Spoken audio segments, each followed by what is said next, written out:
I don't think I ever truly knew what it meant to feel numb until that night. But I've come to realize that the human mind has a funny way of protecting itself from the unbearable, and sometimes it hides the truth in plain sight. It was an ordinary evening. At least, it should have been. I'd been working late, too absorbed in the constant stream of emails and calls to really pay attention to the hours slipping by. But then, I received the text, "Dinner at 7?" It was her, my wife, of course. Simple, straight to the point, as usual. She was always organized, always on time. The plan was clear. We'd eat, chat about our days, and then likely retreat to our separate corners of the house, as we often did. That had been our routine for years. But that night, it wasn't a routine. I should have noticed something off the moment I walked through the door.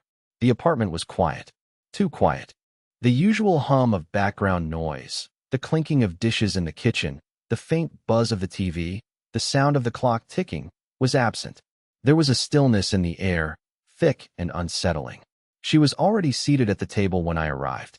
The plates were set, food was served, but she wasn't looking at me. She was staring straight ahead, as though I wasn't there at all. "Hey," I said, slipping my jacket off and hanging it on the back of the chair. No response.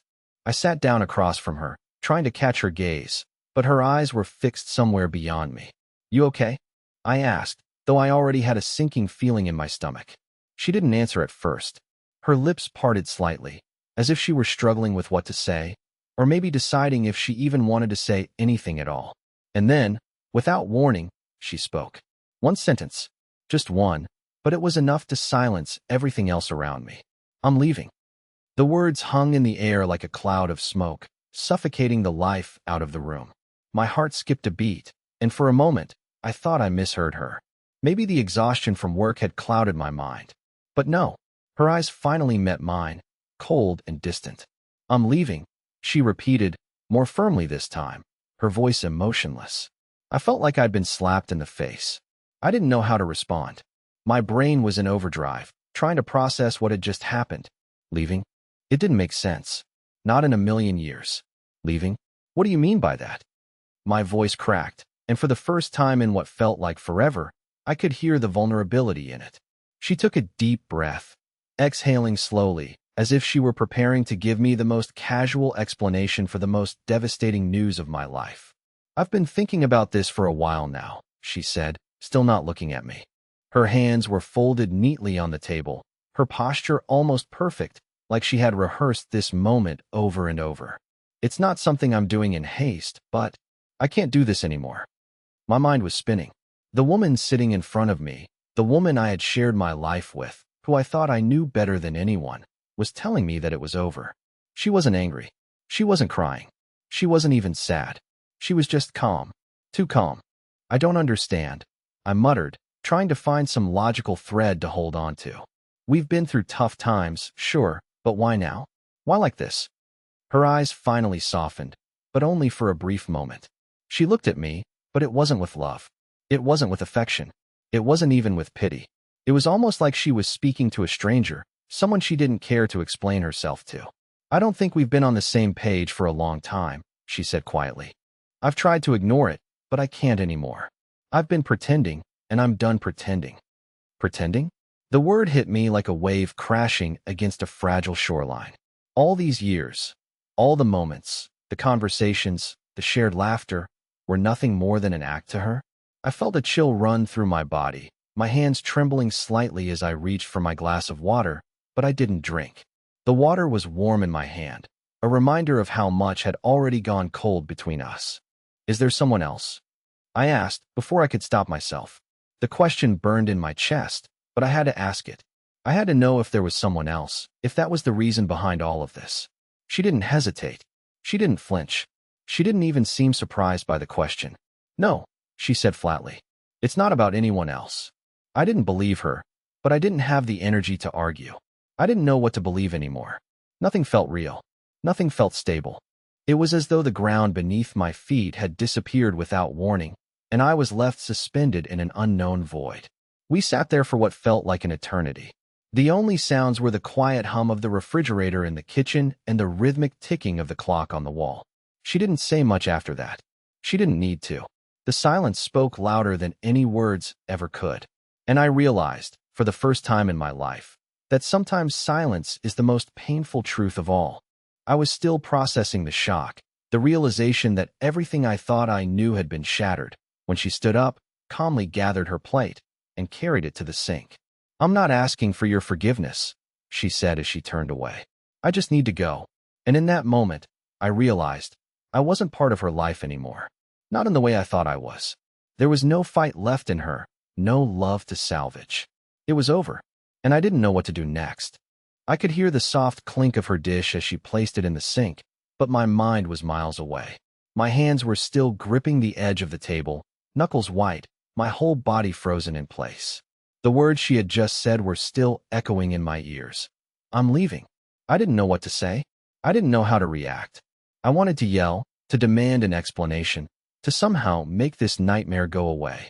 But I couldn't move. I couldn't speak. It was like my body refused to acknowledge what my mind already knew. I had to force myself to look at her, to acknowledge her existence in the room. But she was still standing there, her back to me, calmly washing her plate, like everything was completely normal. I watched her for a few moments, trying to figure out who this person was. This woman in front of me, who had been my wife for almost 7 years, seemed like a stranger. I thought I knew her better than anyone. But in that instant, she felt more distant than I could have ever imagined. It was like a sudden shift, like a curtain had been drawn, revealing a side of her that I had never seen before. I tried to find some sign of emotion on her face, something that would tell me this wasn't real. But no, nothing. Her movements were slow, deliberate, as if she were completely at peace with what was happening. She wasn't angry. She wasn't even upset. She was just done. "Layla," I finally managed to say, the word coming out more like a plea than a question. "What happened to us? We were fine, weren't we?" She didn't turn around immediately. She just stood there for a long moment, her back still to me. And then, she sighed, quietly, almost to herself, before replying in the softest voice I'd ever heard. "We weren't fine, Jake. We haven't been fine for a while. You just didn't see it." That hit me harder than anything she had said so far. She wasn't angry, but there was something in her voice, a quiet certainty, that made it clear this was real. I could feel the air between us shift. There was no more room for denial, no more space for hope. For the first time in a long time, I felt completely small. Small in my own house, small in my own marriage. All the questions that had been bubbling in my mind for weeks now felt even more confusing. I had been trying to ignore the growing distance between us. The late nights at work, the empty weekends spent in separate corners of the house, the way she had stopped sharing the small details of her day like she used to. I thought it was just stress, maybe even a phase. But now it was clear. This wasn't a phase. I wanted to say something, anything, to fix it, but my throat felt tight. What could I say that would change her mind? What could I possibly say that would make her see that I didn't want this, that I never had? But she turned then, slowly, and there was something in her eyes that I couldn't quite place. Maybe it was sadness, but it didn't feel like the sadness of someone who wanted to fix things. It felt like the sadness of someone who had already made up their mind.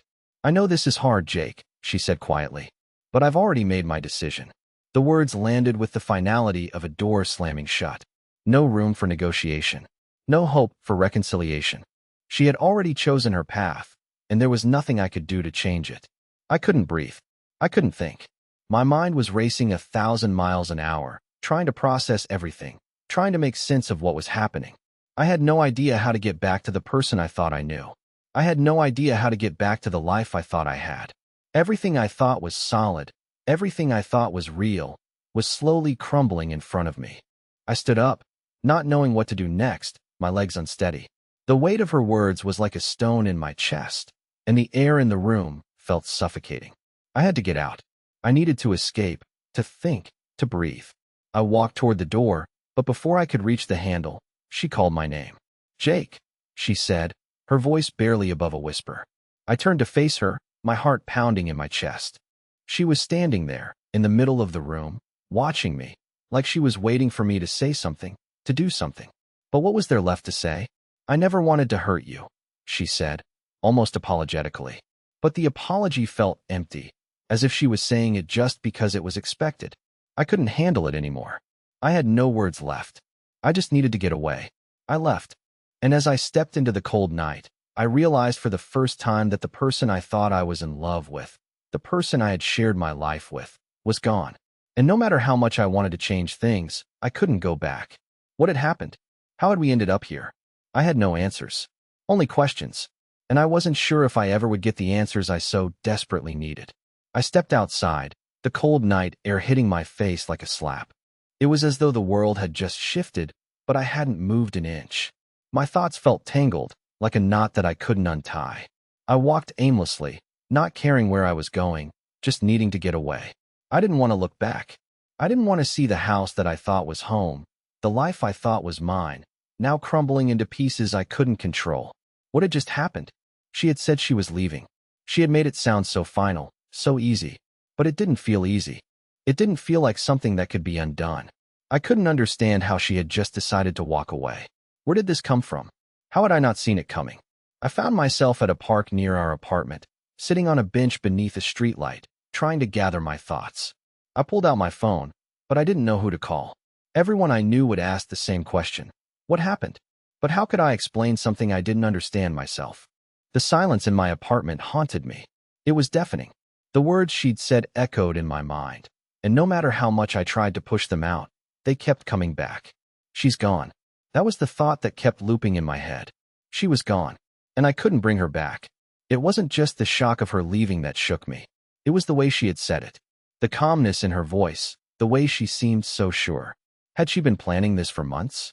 I had noticed the distance between us, the way she stopped laughing at my jokes, the way her smile had started to fade, but I didn't think it was this bad. I never thought it would lead to this.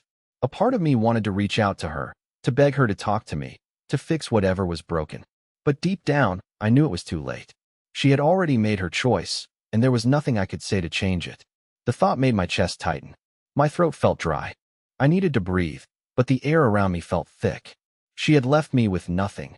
No explanation, no reason, just the cold emptiness of her words. I stood up from the bench and started walking again, not really sure where I was going, just needing to move, needing to outrun the pain that was slowly creeping in.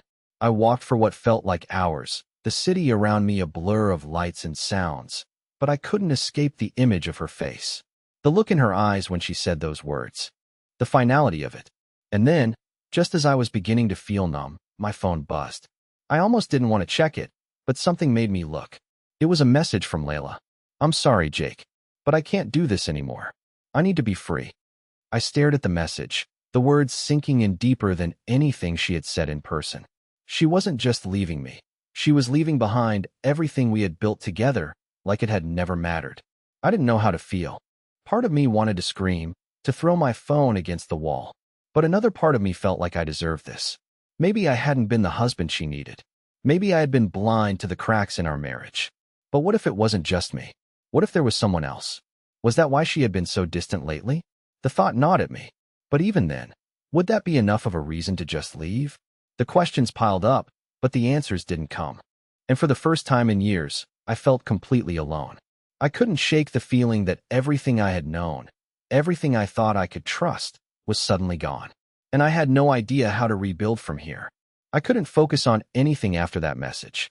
Layla's words kept looping in my mind, but they didn't make sense. I need to be free. What did that even mean? Free from what? From me? From us? She had always been a bit reserved, but this was something else. She was essentially telling me that everything we had meant nothing, and that hurt more than I ever thought it could. I stood still for a moment, trying to shake off the numbness. But it was like the more I tried to move, the heavier everything became. The city around me, normally so full of life, felt cold and distant. It felt like I was walking in a dream, the sound of my footsteps the only thing breaking the silence. I scrolled through my phone, looking for something, anything to distract me, but I kept coming back to that one message. The way she had signed it, I'm sorry. It felt like a hollow apology, like she was sorry for the situation, but not for what she had done. Not for the person I had become because of this. My phone buzzed again. This time, it wasn't Layla. It was a group text from my friends. Hey, man, you good? It said. I felt an instant rush of frustration. Good? How could I be good? My whole life was unraveling, and they were asking if I was good? I didn't respond. What could I say? I wanted to tell them everything, to scream it out loud and ask for help, but there was no way to explain this. No way to put into words the crushing feeling of betrayal, of confusion, of loss. I kept walking, the city blurring around me. My mind was in a fog. And then, another message from Layla popped up on my phone. This one was different. I didn't want to hurt you, Jake. You'll always have a place in my heart, but I need this. I need to figure things out on my own. Please don't come back tonight. I stopped dead in my tracks. Her words hit harder than anything she'd said earlier. A place in her heart? That's it. It felt like a cruel joke. After everything we had been through, after all those years together, she was telling me that I had a place? A place, like a distant memory? I leaned against a lamppost, staring at the message, feeling my stomach twist. This wasn't the woman I had married. This wasn't the woman who had promised to share her life with me. What had happened to us? What had happened to the us that used to be so strong? A bitter laugh escaped my lips. It felt absurd. My whole life had just been turned upside down by one conversation, one sentence. And now she was telling me not to come back? It felt like she had already written me off. Like she had already left long before that dinner. I could feel the anger rising inside me. But it was a quiet anger. A calm, slow burn that made my chest tighten. It wasn't just the idea of her leaving. It was the way she had done it. The complete lack of regard for me, for what we had built. It was like I was just an afterthought. But as angry as I was, I couldn't stop thinking about that one question. Why? Why had this happened? What had pushed her to this point? Was it just that simple, or was there something else lurking beneath the surface? I ran my fingers through my hair, frustration mounting. She hadn't given me any real answers, and now, all I had were more questions. I couldn't bring myself to go home. I couldn't face it. The empty apartment, the place where we had once shared so many memories, now felt like a cage. I walked around the city aimlessly, trying to distract myself, but every corner, every street, seemed to echo with reminders of what I had lost. My phone buzzed again, but I didn't want to look. I knew it was her, and I didn't want to see what she had to say anymore. But curiosity gnawed at me, the need for answers burning in my chest. Finally, I glanced down. There it was. Layla, I can't keep doing this, Jake. There's someone else. I never wanted you to find out like this, but you need to know. The world spun. My vision blurred as I stood there in the middle of the street, clutching my phone in a vice-like grip. Someone else. Someone else. The words barely registered at first. I didn't know what to feel. Anger, betrayal, heartbreak. It all mixed into one overwhelming sensation. How could she do this? How could she betray me like this and not even have the decency to tell me face to face? I stood frozen, trying to catch my breath. She had been seeing someone else, and all this time, I had been blind to it. I thought we were building a life together, that we had a future. But it had all been a lie. I couldn't wrap my head around it. Was she planning this all along? Was this just a way for her to escape? I started to walk again, my feet moving on their own, not caring where they took me. My mind was a whirlwind, and the only thing that seemed to anchor me was the cold feeling in the pit of my stomach. I had never felt more humiliated in my life. I couldn't stop thinking about it, this other person. Who were they? How long had it been going on? Had I been completely oblivious to everything? I thought I knew her better than anyone. Yet here I was, a fool, chasing answers I would never get. I ended up at a small park near the edge of the city. It was dark, and the only light came from the distant street lamps.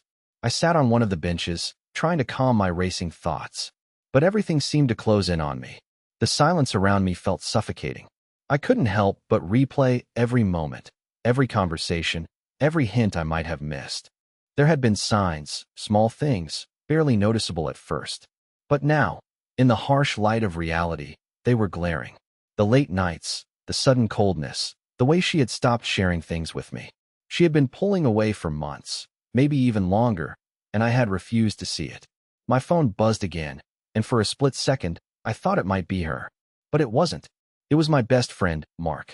Dude, you okay? You've been MIA for hours. I stared at the screen for a long time, wondering whether I should tell him everything. But what could I say? How could I explain this? No one else would understand, I thought. How could they? No one knew Layla the way I did. No one could understand how deep the wound ran. I couldn't bring myself to reply. Instead, I shoved my phone back into my pocket and looked up at the dark sky above.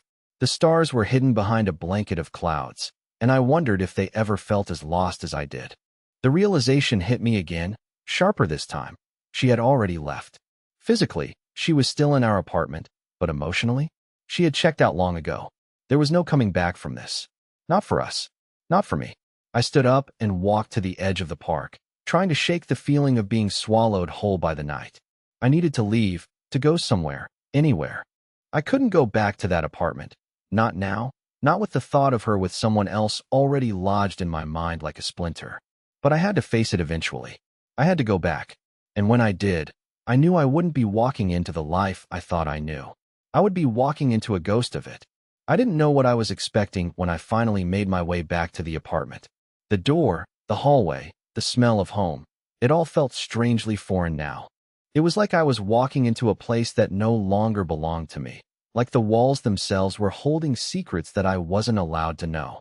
I stood in front of the door for a moment, my hand hovering over the handle. I could hear the faint sound of movement inside, but it wasn't the usual noise. It wasn't the comfortable routine of her watching TV or the sound of her walking around the kitchen. It was quieter, more still. I pushed the door open slowly, and that's when I saw her. Layla wasn't in the living room, or the kitchen, or anywhere I expected her to be. Instead, she was standing by the window, her back to me, staring out at the city below. There was something about the way she stood, something detached and distant. I couldn't explain it, but it unsettled me even more than her absence had earlier. Layla, my voice came out softer than I intended, unsure of what kind of reception I was about to get. She didn't turn around.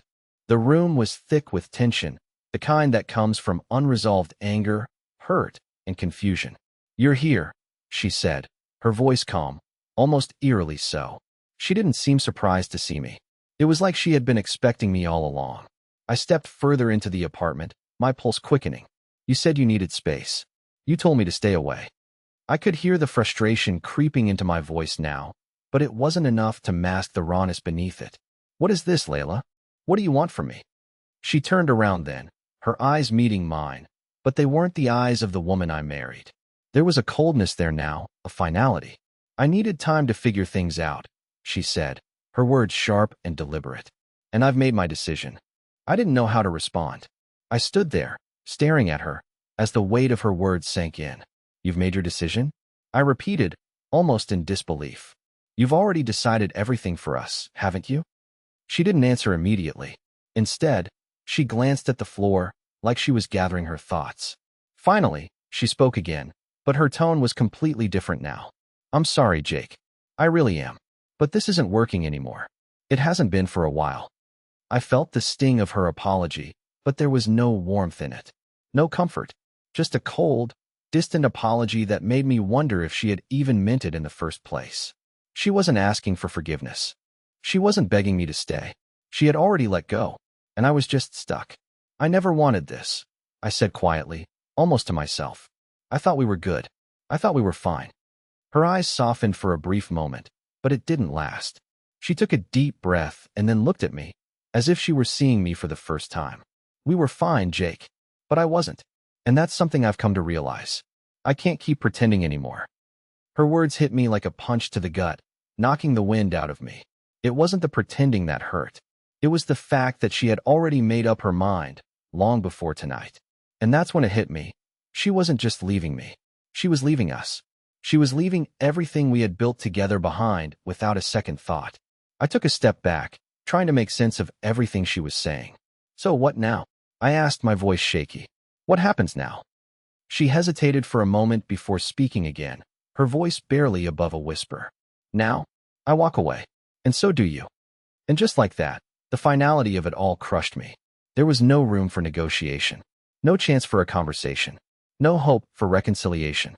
She had already made her decision, and all I could do was stand there, powerless, watching as everything I thought I had disappeared before my eyes. I couldn't process what she was saying. "You're leaving me?" The words felt hollow, as if they belonged to someone else. They didn't seem real. Layla wasn't the type of person to walk away so easily. At least, I thought she wasn't. I stood frozen, waiting for her to say something that would pull me back into reality. But she didn't. She just stood there, her arms crossed, her face unreadable. I searched her eyes for some sign of regret, some hint that this wasn't really what she wanted. But there was nothing. Just that same coldness. Layla, I whispered, the weight of her silence suffocating me. Please, you can't just do this. You can't just walk away like it means nothing. She didn't flinch. Her voice, when it came, was calm and deliberate, almost too calm. I've been walking away for a while, Jake. I just didn't want to admit it to myself, let alone you. I felt like the air had been knocked out of my lungs. The sharpness of her words cut deeper than I could have anticipated. She had already given up on us, on everything we had built together, and I hadn't even seen it. Not once did I imagine that this could happen, not with her. I don't understand, I said, almost pleading. I thought we were happy. I thought we still had something. She shook her head slowly. That's the thing, Jake. I thought we did too. But somewhere along the way, I lost myself. I don't know when it happened, but I woke up one day and realized I didn't know who I was anymore. Her words echoed in my mind, each one a dagger in the heart. How could I have missed this? How had I not seen her slowly slipping away? The woman I thought I knew had been gone for months, maybe longer, and I hadn't even noticed. I was never enough for you, was I? I asked, the bitterness rising in my throat. Was it always someone else, Layla? She flinched at the question, but her expression didn't change. No, she said softly. There's no one else, Jake. There never was. It's just, I was never really here. Not in the way you needed me to be. The weight of her words hit me like a physical blow. No one else. It was just her. And yet, I couldn't shake the feeling that this was worse. At least with someone else, there could have been a reason. But there was no reason. No one to blame. Just her decision. And it had been building for so long that I hadn't even seen it coming. I turned away from her, not sure where to look. The apartment, once a place full of laughter and memories, now felt like a foreign landscape, completely unfamiliar. Every corner, every object seemed to mock me. I felt completely lost in my own life. You can't just walk away from everything we built, I said, my voice barely a whisper.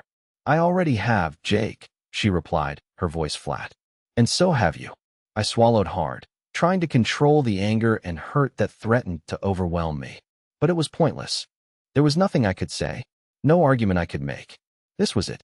She had made her decision, and I was powerless to change it. The silence between us stretched, unbearable and thick. I stood there, motionless, trying to come to terms with what was happening, with what was already lost. I couldn't find the words to fix it, to make it better, because there was no fixing it. The door to our past had already closed, and there was no way to open it again. The silence lingered, heavy and unyielding, but somewhere in the midst of it, something inside me shifted. I had spent hours, days even, trying to understand what had gone wrong, but now, standing in the remains of what we had built, I realized something important. Maybe the end wasn't the worst thing that could happen. Maybe it was just a door closing, one that needed to close for both of us to move forward. I took a deep breath, feeling the weight of the moment begin to lift. I understand, Layla, I said, my voice steady for the first time since I walked in. I don't like it. It hurts like hell, but I understand. You need to find yourself again, and I need to find myself too. She looked at me then, her expression softening. For the first time in a while, there was a flicker of something, maybe relief, maybe sorrow, maybe both, in her eyes. Jake, I never wanted to hurt you. I never wanted to leave you like this.